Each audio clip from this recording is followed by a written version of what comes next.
our migration system and ensure that we are restoring order at the border.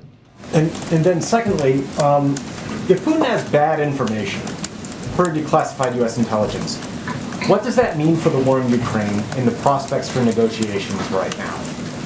Well, I certainly am not a spokesperson for the Kremlin and cannot speak to what is in Vladimir Putin's head. What I can say is, of course, we have information that Putin felt misled by the Russian military, which has resulted in persistent tension between Putin and his military leadership. We believe that Putin is being misinformed by his advisors about how badly the Russian military is performing and how the Russian economy is being crippled by sanctions because his senior advisors are too afraid to tell him the truth.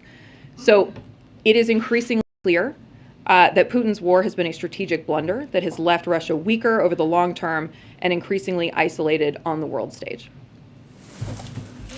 On that, I mean, in the lead up to Russia's invasion of Ukraine, the administration declassified information like this to sort of lay out what Putin's intentions were. You seem to be doing that again now by making it clear that he's being misled by his advisors.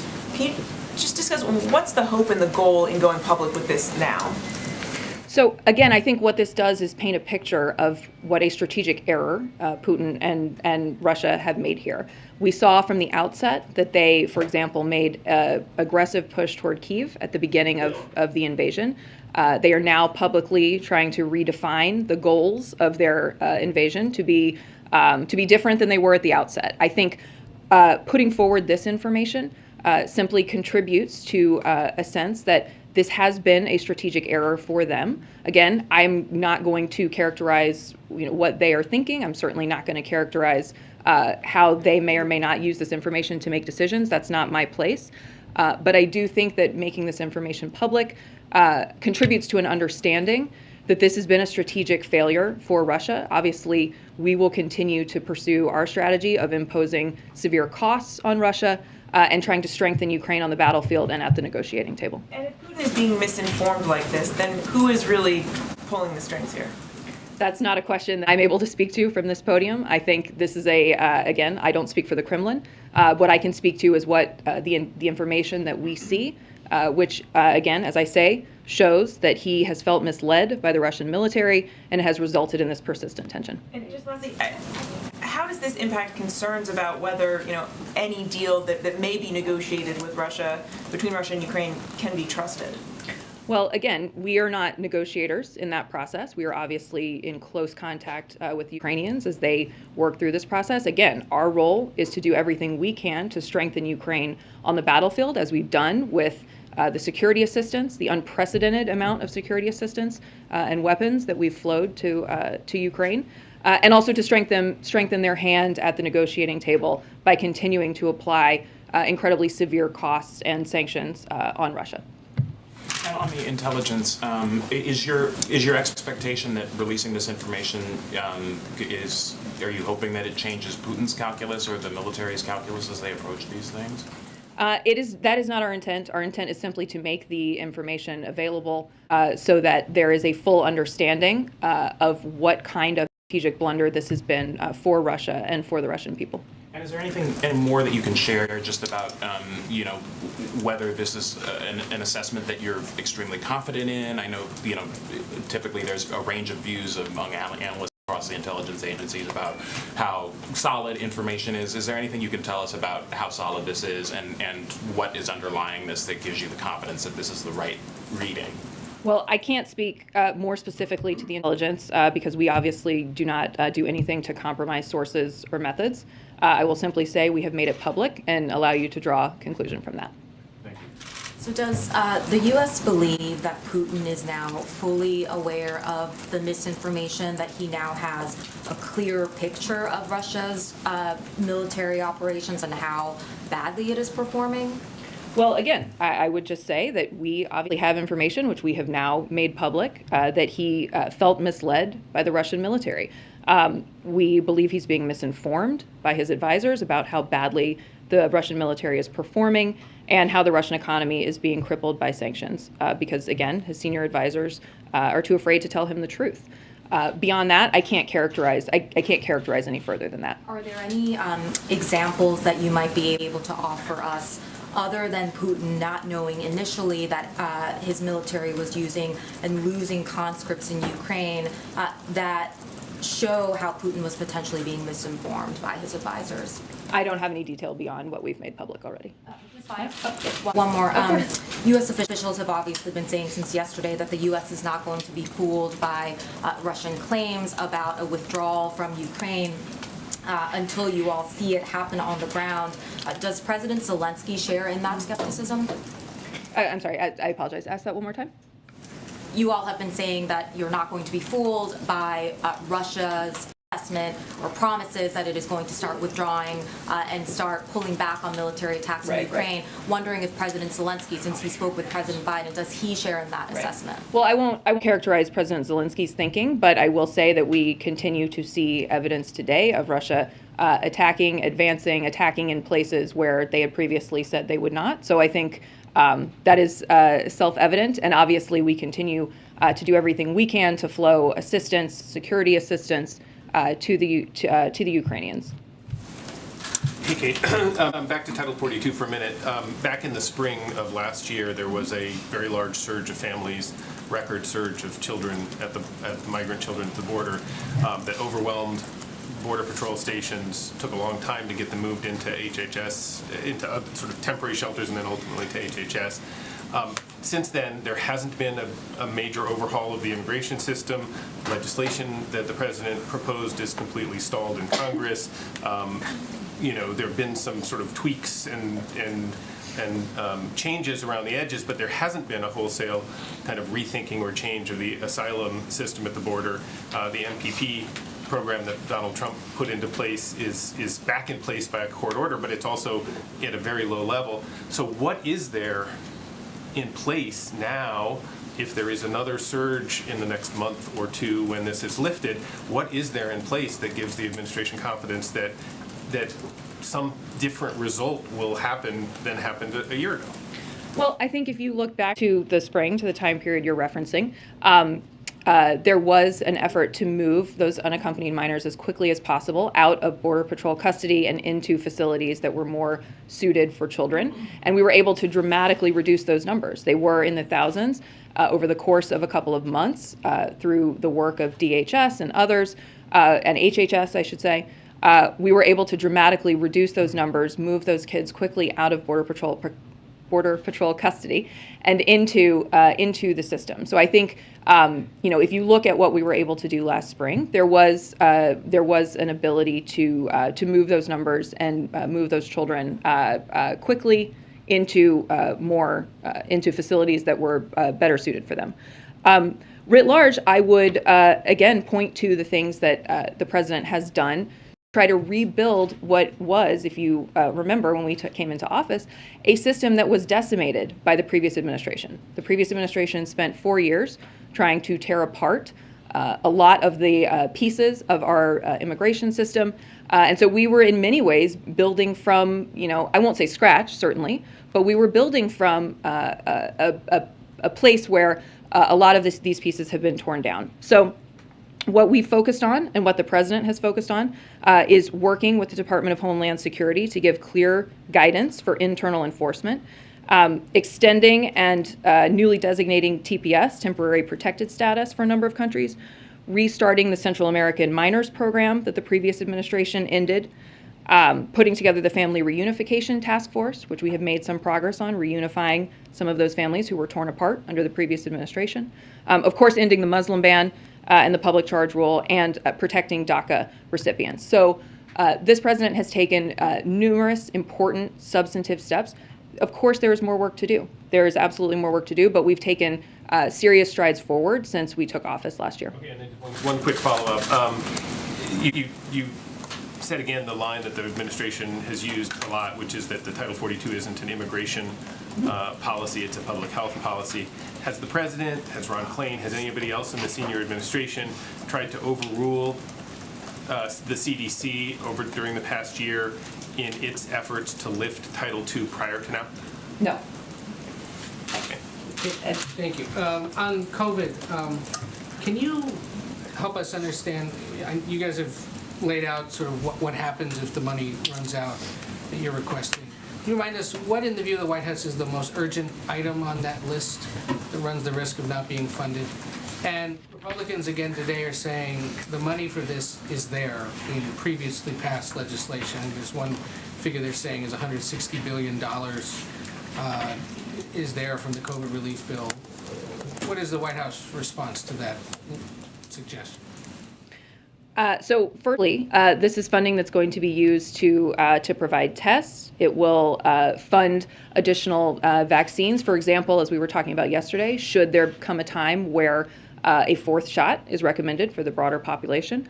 It will also fund life-saving treatments.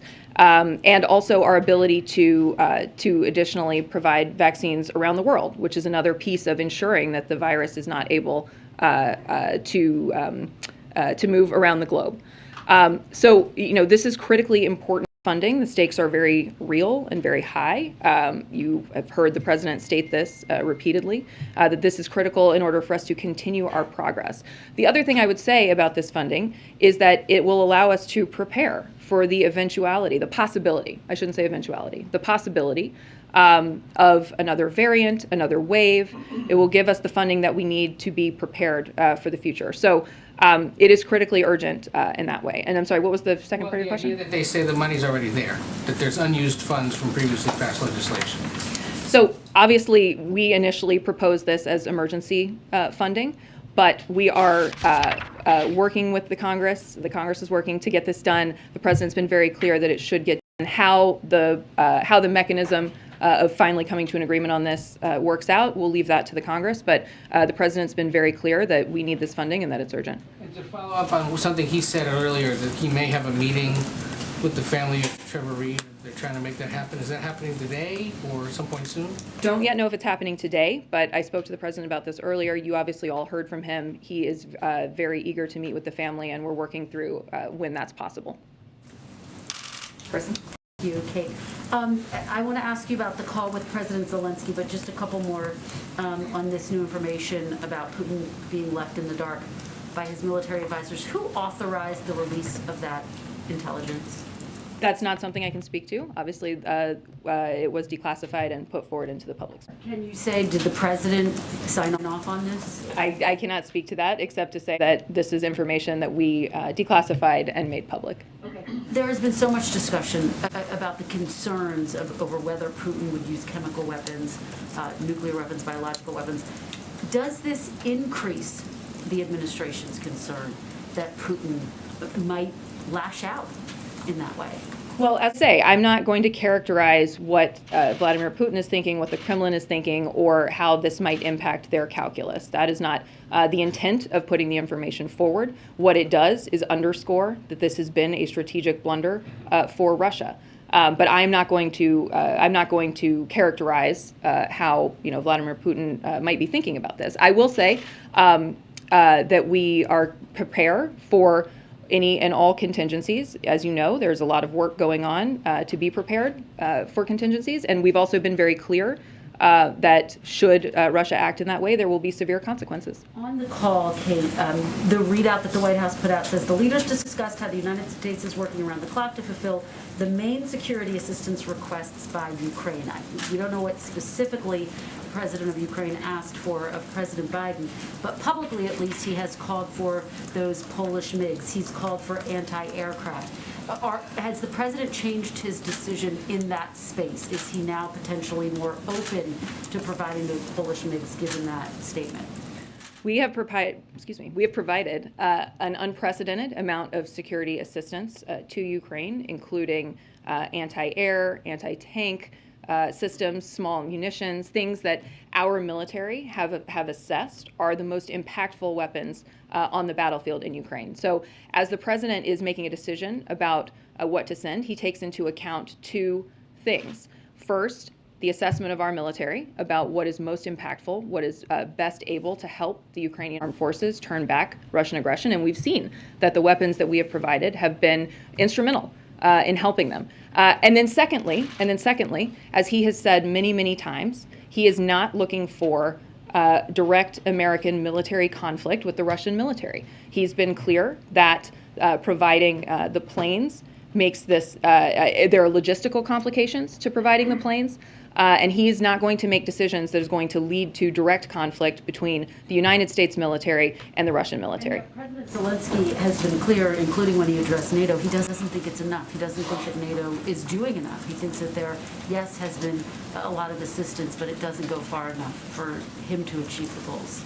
Again, the scope and scale of the assistance, the security assistance that we have provided to the Ukrainians is unprecedented. We have worked very, very closely with them. Again, as they discussed on the call today, we've worked very closely with them to provide them with the weapons that they need. And again, the president takes into account those two factors that I was just talking about when making decisions. But that being said, we have sent $2 billion in security assistance to Ukraine, and we continue to supply them. Those deliveries are happening daily, every day. Those weapons are being delivered. So we are doing everything. The president is making every effort to ensure that they are getting what they need. Very quickly, any reaction to former President Trump calling on Putin to release information about Hunter Biden? Are you concerned about it? So what I would say about that is, what kind of American, let alone an ex-president, thinks that this is the right time to enter into a scheme with Vladimir Putin and brag about his connections to Vladimir Putin? There is only one, and it's Donald Trump. Thank you, Kate. Earlier today, Germany said it is willing to act as a security guarantor for Ukraine as part of the peace negotiations between Ukraine and Russia. Is the U.S. willing to become a guarantor of Ukraine's security or considering that option? So we are in constant discussion with the Ukrainians about ways that we can help ensure that they are sovereign and secure, but there's nothing specific about security guarantee that I can speak to at this time. Do you have any more information on the $500 million in budgetary aid for Ukraine that was mentioned as part of the readout between the president's call with President Zelensky? Did President Zelensky specifically ask for this to help pay for salaries and other government functions? And is it coming out of the $13.6 billion in Ukraine-related funding in the omnibus, or is it separate from that? So it is financial assistance the Ukrainian government can use to bolster its economy and pay for budgetary expenses such as paying salaries and maintain government services. We don't yet have additional detail on where the money's coming from. That is being worked through, but it is a commitment that the president made today. Lastly, what is the administration's current view of whether the U.S. Embassy in Moscow should remain open, and how is the administration going about evaluating whether or not to keep the embassy open? So I don't have any additional news to take on that at this moment. Obviously, we will come back to you if there's development on that front, but there's nothing new that I can announce from this podium at this moment. Thank you. Thanks, Kate.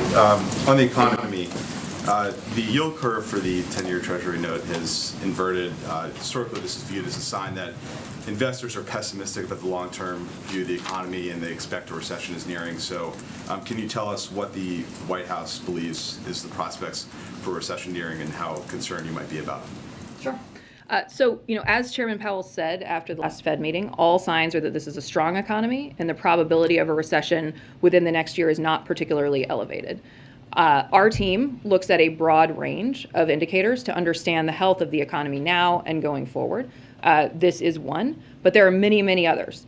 And the other important indicators to include as we are assessing where the economy stands are things that, frankly, because of the president's economic plan, we're able to confront from a position of strength. So that's, for example, the fastest economic growth in nearly 40 years, a record 7.4 million jobs created, the fastest decrease in unemployment on record to 3.8%, and the first major economy to return to pre-pandemic levels. So while historically this has been one indicator, it is far from the only one, and many of the other fundamentals that we look at to assess where we are economically are incredibly strong and getting stronger. And then on the meeting later today between President Biden and moderate and progressive House Democrats, what should we see as a sign of this meeting? Should we expect that there's going to be some kind of consensus around a plan on the domestic side that is going to be ready to ship over to the Senate, or can you tell us more about what they're going to discuss Sure. in the executive action front? Sure.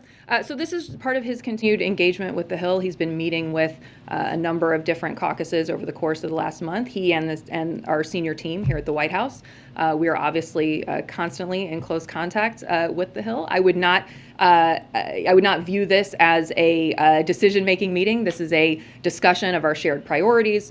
I would not anticipate a deliverable coming out of it. This is, again, a continued discussion of our strategic priorities as we try to move forward on our agenda. And then just really quickly on India, Dilip Singh is there for the next couple of days meeting with officials. Is the U.S. frustrated with India's response to Russia's invasion of Ukraine, and what kind of message is Dilip and his team going to be delivering to the Indian government on that front? Sure. So as you know, Dilip will be in New Delhi to continue our ongoing consultations with the government of India and advance a range of issues in the U.S.-India economic relationship and strategic partnership.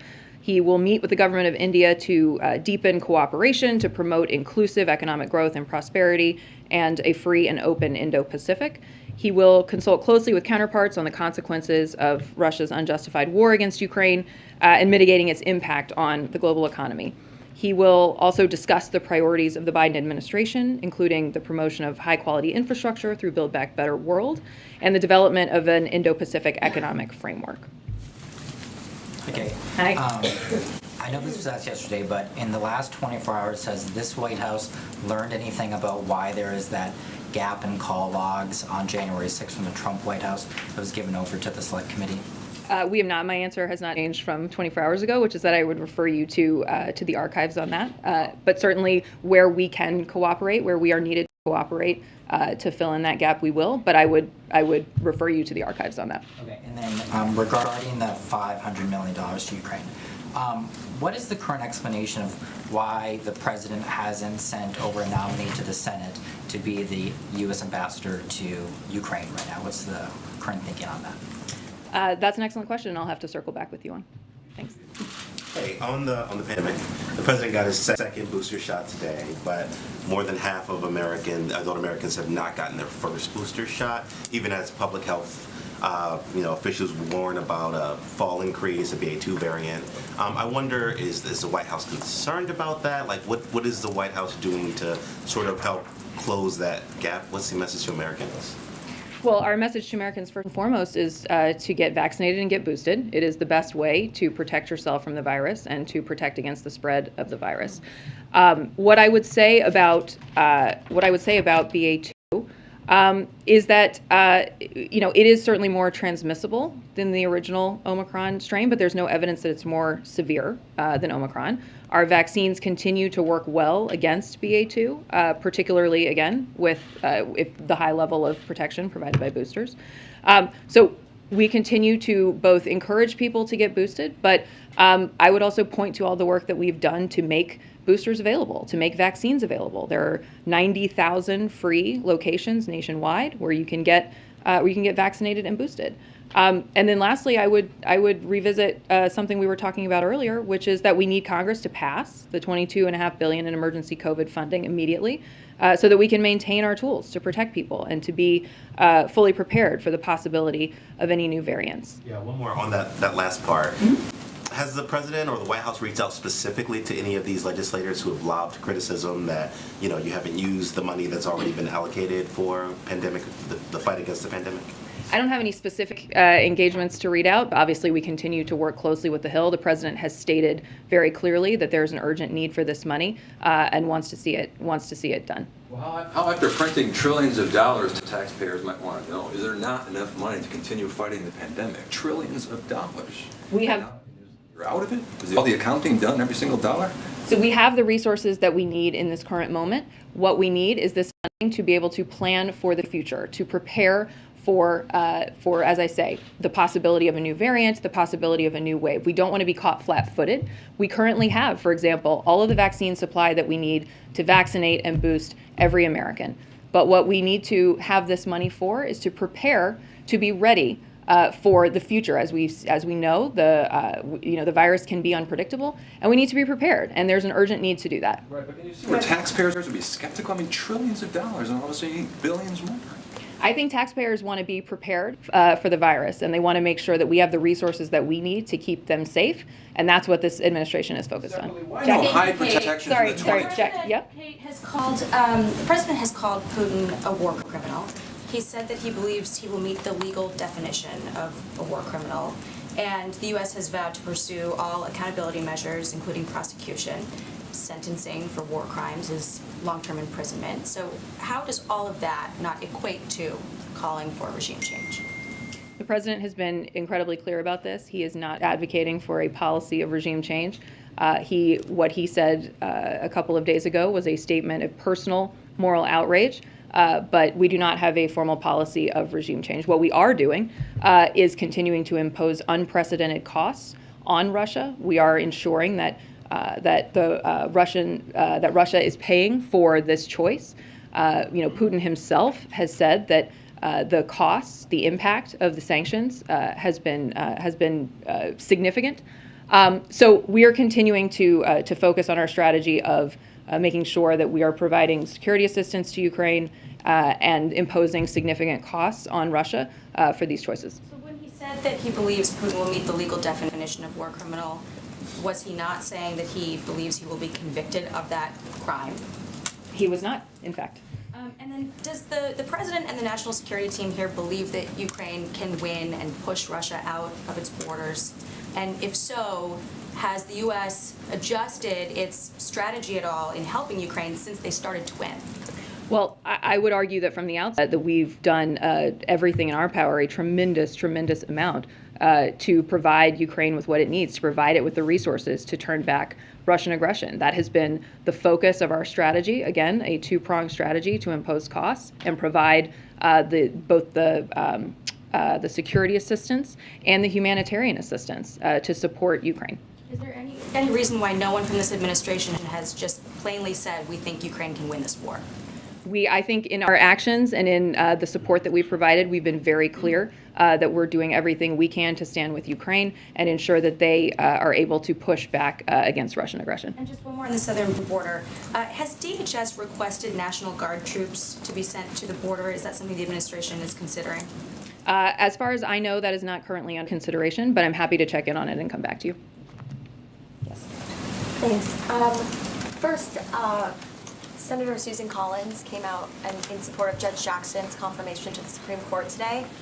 Do you have a reaction to the kind of confirmation that you'll have a bipartisan vote there? And then also, in her statement, she said that the process is broken and that it should go back to kind of being based on qualifications, experience, and not ideology. And I'm curious what you think of that.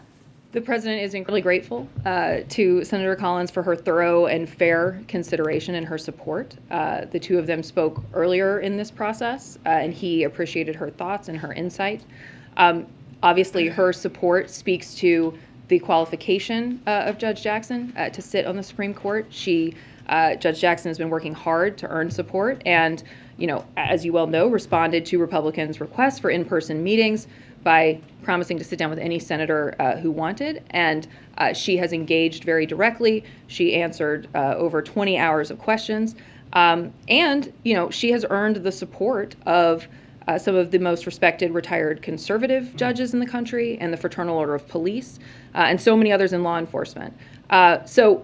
She is an incredibly qualified nominee for the Supreme Court, and the president is very grateful for Senator Collins' measured, reasonable, thorough, and fair consideration and ultimately support for her. What did he make of the other part of the statement, or the White House make of the other part of the statement, that the process as a whole is broken? Well, I think what we're seeing in the immediate case is that the process is moving forward. She's receiving fair consideration. I think the president was incredibly proud of the way she handled herself during the hearings and thought she very effectively spoke to her judicial philosophy and handled incoming criticism. So I won't speak to whether the process writ large is broken, as we are focused narrowly in this moment on the process in front of us. And I would say the process in front of us is working. And I think, again, Senator Collins' support today, the president was very grateful for it. Yeah, back to the intel release. I'm wondering if this is partially just an effort to embarrass Vladimir Putin, to sort of publicly shame him or something. It comes across as, you say that you can't speak for the Kremlin, but then you're saying he feels misled by his advisors. It seems like there might be something going on here.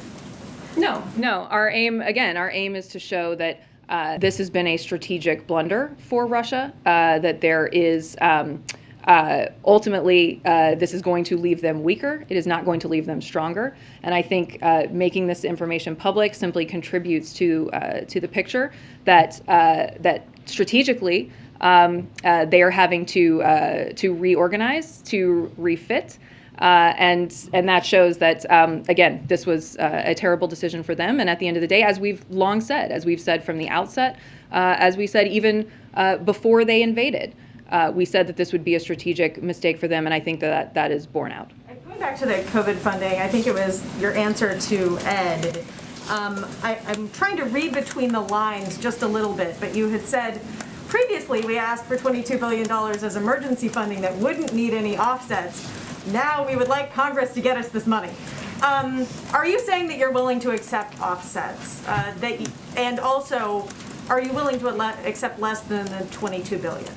Well, what I would say is we have been very clear that we need this money now, and we're hopeful that Congress is nearing a solution. And you know, again, the president called for this initial $22.5 billion as emergency funding.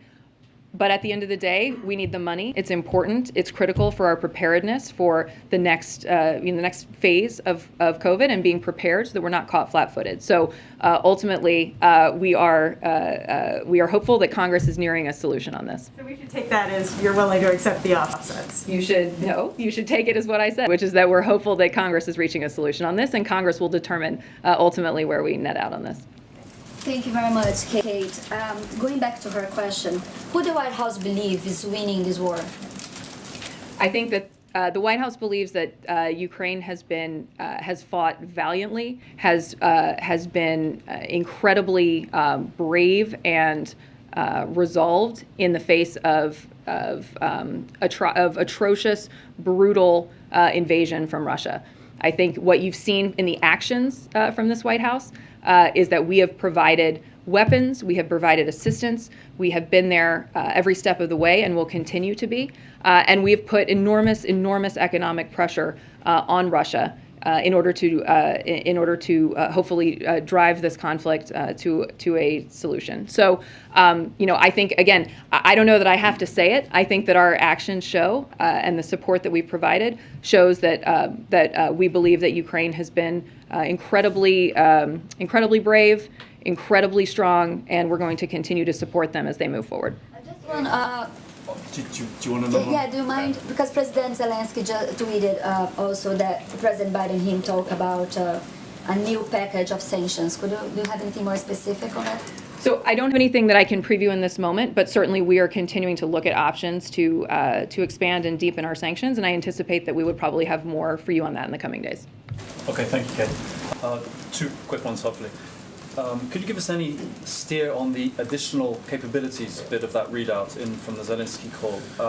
Is there a shift in thinking perhaps that Ukraine needs a different category of weapons, not just enough to hold the Russians back, but actually to push them back? So an example of one of those additional capabilities, something that we talked about a little bit last week while we were in Europe, ship-to-shore capability, anti-ship capability. That's just one example. Beyond that, I'm not going to go into further detail on what's being discussed, except to say that we're doing everything we can to ensure that Ukraine has what it needs on the battlefield. Thank you. And the other one is today Boris Johnson said, very black and white, he said sanctions, Western sanctions, not just British, right, all G7 sanctions should stay in place until the Russian troops are all gone. That was a lot more black and white than anything that's come out of the White House. Does the White House share that kind of maximalist goal with sanctions? Are they going to stay there until the last Russian troops are gone? That's not something that I'm going to be able to pre-state in this moment. I will let Boris Johnson and the UK government speak for themselves. Yes. Yeah, thanks, Kate. There have been some reports recently that some Democratic senators on the Hill have expressed concerns about Eric Garcetti's nomination to be ambassador to India. Does the White House still have confidence in him and its ability to get him confirmed? We do. The president has confidence in Mayor Garcetti, believes he will be an excellent representative in India. I would remind you that his nomination advanced unanimously with bipartisan support in committee, and we're continuing to engage with senators and working to earn bipartisan support for his nomination, and believe he should receive a vote in the Senate expeditiously. Yeah. And earlier this month, President Zelensky signed a decree to combine Ukraine's national TV channels into one platform, saying he wants to create a unified information policy. Ukraine also announced that it was banning 11 political parties with ties to Russia. Is the White House concerned at all about these moves by the Ukrainians? So this is the first that I'm hearing of it. I will look into it. I'm happy to talk to our national security team and get back to you. Thanks. Kate? Thanks, Jen. Seriously. High praise. You had mentioned that the administration encourages boosters. You talked about the work you've done on that. But given that COVID cases are down and that the pace of boosters has been sluggish, will there be an actual public campaign by the president or the administration, more of an outward effort to get people to get their boosters? Well, I think we will continue to do the work we've been doing. And today we launched a new website, covid.gov, which gives people what they need to track transmission in their community, to find a test to treat location. So an opportunity, location where you can go, you can get a test, and if you're positive, you can get an antiviral. So this website is part of our effort, our continued and ongoing effort to make sure that people have what they need to deal with COVID as we move into potentially the next phase of this disease. You know, from the outset, we have said and continue to believe, because the science shows, that getting vaccinated, getting boosted is the best thing that you can do in order to protect yourself from the virus. So that has been a big piece of our public messaging. That's been a big piece of our message to the country, and it will continue to be. Today described this new moment where he said COVID no longer controls our lives. How critical is it that Americans get boosted to stay in this new moment right now? It's important, and our message has consistently been that it is important to get boosted. The science shows it is the best way to prevent the spread of the virus and to protect you and your loved ones and your family and your friends from getting sick. So our message will always be: it is important to go out and get boosted. We are doing everything in our power. We have done everything in our power to make sure that boosters are free and available to everybody in the country. Yes. Thank you. Regarding the president's budget proposal, which was released earlier this week, Senator Manchin is already saying that he can't support this so-called billionaire's tax because it would tax unrealized gains on certain assets. I wanted to hear your response to that, and I'm also wondering if he sticks with that. You know, given his opposition, does that mean this proposal is DOA? Well, what I would say is that the president's budget is a classic Joe Biden budget. It is focused on security. It is focused on security in our communities, security abroad, and it was designed in order to help ensure that we have the money in reserve to pay for and bring down the deficit. Even after Congress sends us whatever they ultimately send us on the proposals that he very much wants to see passed to lower prescription drug costs, to lower the cost of childcare, to tackle the climate crisis. So the key priorities in this budget are those, and ensuring that the wealthiest pay their fair share. Obviously, I think Senator Manchin and President Biden share a belief that the rich should pay their fair share. And we'll allow the process of negotiation to work itself out. I'm obviously not going to negotiate from the podium, but I do think that Senator Manchin and President Biden share that fundamental belief that the rich should pay their fair share, the wealthiest, I should say, should pay their fair share. And so we'll continue to work with him and to work with Congress to move these forward. 21 states have filed a lawsuit against the government because of the mask mandates on transportation. I wonder if the White House is prepared through the CDC to issue some new guidelines to lift these mask mandates. So I don't have any news to make on this at this moment. I will say these are conversations that are underway, and certainly when we have news to make on this, we'll come back to you. Thank you, Kate. When I asked Jake Sullivan the question of whether no one in the administration had said definitively whether or not the White House thinks that Ukraine can win this war, he referred me to the Pentagon. And moments ago, when the same question was asked to you, you said, I don't know. I have to say it. The president has said, I don't care what Putin thinks. So why isn't the administration being more definitive on this question? Is it for fear that this might provoke Moscow? Is it that you don't have a clear definition of what victory might look like over there? I think what is important here, as I said in my previous answer, I think what's important here is our actions. I think we have provided the security assistance, we've provided the weapons to Ukraine. We continue to support Ukraine. We continue to do everything in our power to ensure that they have what they need. So I think if there's, I don't think there should be any question about whether this White House and this president is doing everything in his power to support Ukraine in the face of Russian aggression. But towards what ends? Thank you, Kate. Two questions, one on Iran, one on electric vehicle. So on Iran, today Secretary Blinken had announced a new sanction against Iran over the ballistic missile activities. Will this endanger the nuclear talk? Sorry, the second part. Second Will part. this endanger the nuclear talk? No, not at all. In fact, these sanctions are not connected to the Iran deal.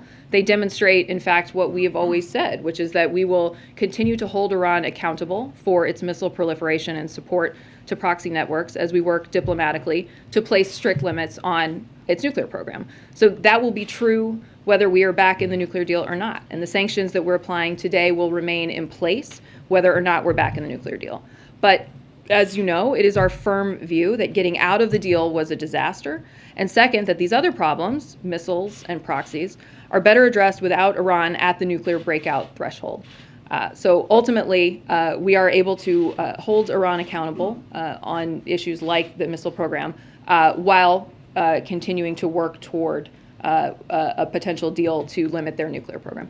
Second question on the electric vehicle. So yesterday, you announced investment in electric vehicle, and this week, actually, a Chinese company called Semcor, which is Shanghai Energy New Material Technology, just announced a new electric vehicle battery investment in Ohio, which will create around 1,200 jobs. We know pushing cutting-edge technology and preserving supply chain is Biden administration's priority. But would you also worry about national security aspect and future supply chain concern over a Chinese investment on those items? Well, as you say, a significant economic priority, a significant plank of the Biden economic agenda is bringing our supply chains to America, making more in America, manufacturing in America. The president has been very focused on taking steps to ensure that we're doing that, and we're seeing investment. You'll all remember the investment that Intel announced a couple of months ago. These are investments that are happening in part because President Biden is creating an environment where companies feel like they will get the support and they will therefore bring their jobs here.